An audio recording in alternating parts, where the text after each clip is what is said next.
sida aragtaan waa trade-ka live-ka aan qaadanay maanta oo Monday ah alxamdulillah 72 pip way target-keena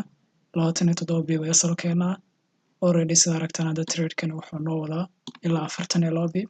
already first target-keenu gaaray marka sida caadada profit-kan ka xiranaa isla markaana asalka break even baan dhiganaa markaynu isla aragnay insha Allah waxa weeye haddii uu nagu soo laabto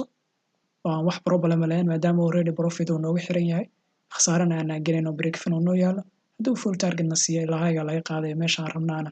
iyadana alxamdulillah waanu isla arki doonaa insha Allah soo sida aragtaan guys hadda candle-kii hore waxa weeye aad buu TP-ga noogu dhawaaday laakiin rejection buu soo sameeyey marka hadda new candle aan furmay insha Allah I wish maadaama kii hore si xoogan ku xirmay inuu still midkan uu TP-ga naga saari karo markaynu isla aragnay insha Allah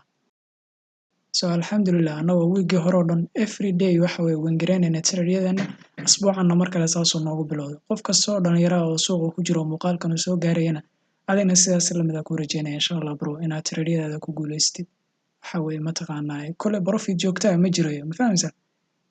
ama one day waa khasaaraysaa macnaha laakiin markasta khasaarahaaga waxa manage garay sidaa noqdo markasta oo profit haystid yacni wax problem ma jiro laakiin haddii aad loss gashid waa wax problem ku imaanayso markasta isku day inuu loss-kaaga aado waxaad manage garaysid suuqa cid kasta loss way qaadataa laakiin cidda guuleysanaysa waa cidda loss-keeda minimize garaynaysa oo yareynaysa ama manage garaynaysa ma fahamtid so dhaqaaqan waxa kii aan marka hore expect garaynaynay oo aan trade-ka kusoo qaadanay in candle-kan uu gudaha noogu xiro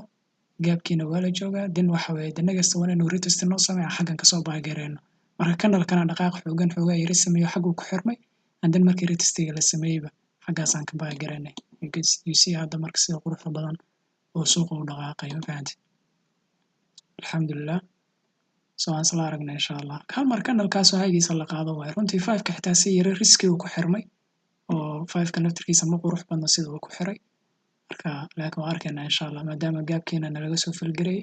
that's it ilaa hayga la qaadaya waa inaan dhaqaaqa helnaa insha Allah you see bro that's all alxamdulillah okay naga saar